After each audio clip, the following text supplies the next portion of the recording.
ఎందుకంటే ఆయన ఏమీ స్వలాభం చూసుకోకుండానే తిరిగారు. కానీ ప్రపంచం, ఈ సమాజం అనేది, సొసైటీ అనేది పని ఉన్నప్పుడు పని చేయించుకుంటారు, తర్వాత పేర్లు పెడతా ఉంటారు, తర్వాత ఉపయోగపడరు. ఈ విధంగా ఆయన జీవితంలో చివరి 3 నెలలు కూడా నేను చూశాను. ఆయనతో పని ఉన్నప్పుడు అయితే ఇంటికి వచ్చి కూడా తీసుకెళ్ళిన వాళ్ళు, వందలాన్ని ఫోన్ చేసి తీసుకెళ్ళిన వాళ్ళు కూడా ఈ 3 నెలల చివరిలో మరి ఆయన్ని ఆదరణ చెప్పడానికి కానీ, ఓదార్పు ఇవ్వడానికి కానీ మరి ఇష్టం చూసిన క్షణాలు లేవు. సమాజం, సొసైటీ అలా ఉంటుంది. కానీ దేవుడే ఆయన్ని చాలా త్వరగా ఆయనకి మరి ఆయన దగ్గరికి తీసుకెళ్లారని నేను నమ్ముతా ఉన్నాను. ఏదేమైనప్పటికీ జానసుందరరాజు గారి జీవితం అనేది, ఆయన చరిత్ర అనేది తూర్పుగోదావరి జిల్లాలో మాదిగల చరిత్రలో ఒక కలికిత రాయిగా మిగులుతుంది. ఎక్కడైనా ఏ సభ జరిగినా ఆయన గుర్తొస్తూనే ఉంటారు.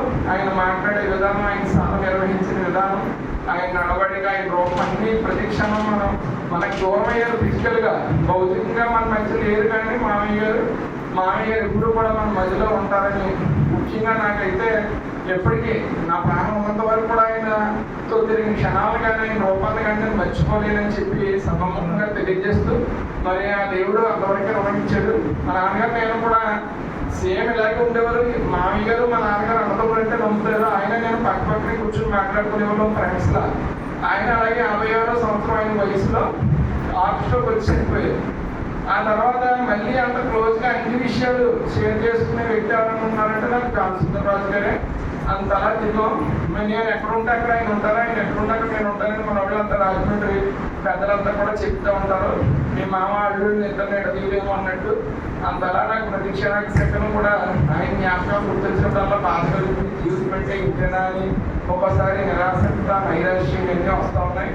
అయినప్పటికీ మనం మరి ఈ సొసైటీ, సమాజం, ప్రపంచం, పిల్లలు, మన చదువు, ఉద్యోగాలు వీటన్నిటి గురించి జీవించవలసిన ఆవశ్యకత ఎంతైనా ఉంది. కాబట్టి మన అందరం కూడా ఆయన ఏదైతే ఆదర్శాలని తీసుకుని పనిచేస్తారో ఆ ఆదర్శాలను, ఆశయాలను ముందుకు తీసుకెళ్తూ, మహవంతుగా ముందుకు తీసుకెళ్తూ మనం ఆయన్ని స్మరించుకోవాలని చెప్పి మీ అందరికీ సూచన చేస్తూ, ఆ కుటుంబ సభ్యులకు కూడా ఏమాత్రం అవకాశం ఉన్నా ఆయనకి ఏమి ఇష్టం, ఈ సమాజానికి, కేశవరానికి, మన కులానికి ఏం చేయాలని తలంచారో అలాంటివి మనం మంచి పొజిషన్లో ఉన్నప్పుడు అటువంటి పనులు చేయడానికి మీరు అందరూ కృషి చేయాలని. కుటుంబ సభ్యులు ఎక్కువ మంది ఉంటారు. జానసుందరరాజు గారికి సొంత కుటుంబం కూడా ఎక్కువ మంది.